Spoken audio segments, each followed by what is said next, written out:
পশ্চিমবঙ্গ বন দপ্তরের পক্ষ থেকে বিশেষ অনুরোধ, দলমার দলছুট 14 থেকে 15টি হাতি বড়শোল, বেঁচাশোল, বালিবাঁধ, যমুনা শোলের জঙ্গলে বিক্ষিপ্তভাবে ঘোরাফেরা করছে।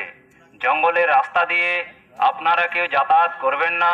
সমস্ত গ্রামবাসীর কাছে বন দপ্তরের পক্ষ থেকে বিশেষ অনুরোধ।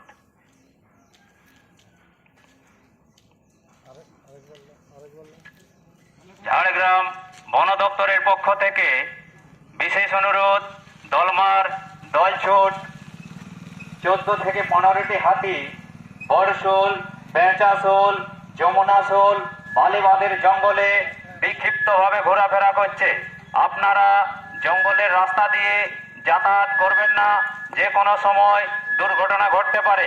গিদনি বন বিভাগের পক্ষ থেকে প্রচারিত।